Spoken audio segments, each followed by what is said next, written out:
താരജോഡിയാണ് ജയറാമും പാർവതിയും. ഓൺ സ്ക്രീനിലെ പ്രണയ ജോഡി ജീവിതത്തിലും ഒന്നിക്കുകയായിരുന്നു. ഇരുവരുടെ പ്രണയ വിവാഹമൊക്കെ മലയാളികൾ ഒരുപാട് ചർച്ചയാക്കിയതാണ്. കാലങ്ങൾക്കിപ്പുറവും മലയാളികളുടെ പ്രിയപ്പെട്ട ജോഡിയായി തുടരുകയാണ് ജയറാമും പാർവതിയും. ഇരുവരുടെ മകനായ കാളിദാസ് എന്ന് അഭിനയത്തിൽ സജീവമാണ്. മകൾ മാളവികയും ആരാധകർക്ക് പരിചിതമുള്ള മുഖമാണ്. ഇപ്പോഴിതാ താങ്കളുടെ പ്രണയകാലത്തെ ഓർമ്മകൾ പങ്കുവെക്കുകയാണ് പാർവതി. മനോരമയുടെ വാർഷിക പതിപ്പിലൂടെയാണ് പാർവതി ആ കാലത്തെ ഓർമ്മകൾ പങ്കുവെക്കുന്നത്. താനും ജയറാമും പ്രണയത്തിലാണെന്ന് അറിഞ്ഞതോടെ തന്റെ അമ്മ കർശന നിയന്ത്രണങ്ങളാണ് ഏർപ്പെടുത്തിയതെന്നാണ് പാർവതി പറയുന്നത്. ഞങ്ങൾ പരസ്പരം കാണുകയും സംസാരിക്കുകയും ചെയ്യുന്ന സാഹചര്യങ്ങളെല്ലാം അമ്മ ഒഴിവാക്കിയിരുന്നു എന്നാണ് പാർവതി പറയുന്നത്. ഇതിനിടെ രസകരമായ ഒരു കാർ ചേസിംഗിന്റെ കഥയും പാർവതി പറയുന്നുണ്ട്.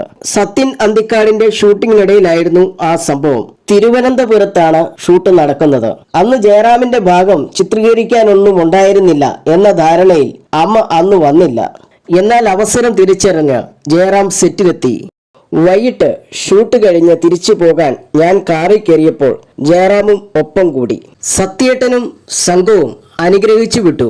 കാർ ഗേറ്റ് കടക്കുമ്പോൾ അതാ വരുന്നു അമ്മ മറ്റൊരു കാറിൽ. ഞാനാകെ വീർത്തു. കാർ പറപ്പിച്ചു വിട്ടോളാൻ ജയറാം പറഞ്ഞതോടെ ഞങ്ങൾ കാറിൽ പറന്നു. അമ്മ പിന്നാലെ. ഉഗ്രൻ ചേസ്. ഒടുവിൽ ബേക്കറി ജംഗ്ഷനിലിട്ടു പിടികൂടി. എന്നെ കാറിൽ നിന്നും ഇറക്കി അമ്മയുടെ കാറിൽ കയറ്റി. ചമ്മി നിൽക്കുന്ന ജയറാമിനെ രൂക്ഷമായി നോക്കി അമ്മയും. കാറിൽ കയറി വീട്ടിലെത്തിയതിനു ശേഷം പൊടി പൂരമായിരുന്നുവെന്നും പാർവതി പറയുന്നുണ്ട്. തന്റെ ഓരോ നീക്കവും നിരീക്ഷിക്കാൻ പ്രത്യേകം ആളുകളെ തന്നെ അമ്മ നിയോഗിച്ചിരുന്നു എന്നതാണ് സംശയമെന്നും പാർവതി പറയുന്നുണ്ട്. അവരുടെ വിവാഹത്തെക്കുറിച്ചും പാർവതി പറയുന്നുണ്ട്. അച്ഛനും അമ്മയും സംസാരിക്കില്ലായിരുന്നു എന്നാണ് പാർവതി പറയുന്നത്. ഗുരുവായൂരായിരുന്നു കല്യാണം. തലേന്ന് തന്നെ ഞങ്ങൾ തിരുവനന്തപുരത്തെ വീട്ടിൽ നിന്നും പുറപ്പെട്ടു. അമ്മയും അച്ഛനും മിണ്ടിയിരുന്നില്ല. സിനിമാ മേഖലയിൽ നിന്നും ഉൾപ്പെടെ ഒട്ടേറെ പേർ ആഘോഷമാക്കി ആ വിവാഹം. പക്ഷെ എന്റെ മാതാപിതാക്കളുടെ മുഖം തെളിഞ്ഞിരുന്നില്ല. താലി കെട്ടിയപ്പോൾ ഞാൻ വല്ലാതെ സങ്കടത്തിലായി. ചടങ്ങിന് ശേഷം ജയറാമിന്റെ വീട്ടിലേക്ക് പോയപ്പോൾ കൊണ്ടുവിടാൻ എനിക്കൊപ്പം അച്ഛനും അമ്മയും വന്നില്ല. 4-ാം നാൾ തിരികെ പെണ്ണിന്റെ വീട്ടിലേക്ക് പോകുന്ന ചടങ്ങുണ്ട്. ആരും വിളിച്ചില്ല, ഞങ്ങൾ പോയതുമില്ല എന്നാണ് പാർവതി പറയുന്നത്. 8 മാസത്തോളം അമ്മയുടെ മൗനം തുടർന്നു.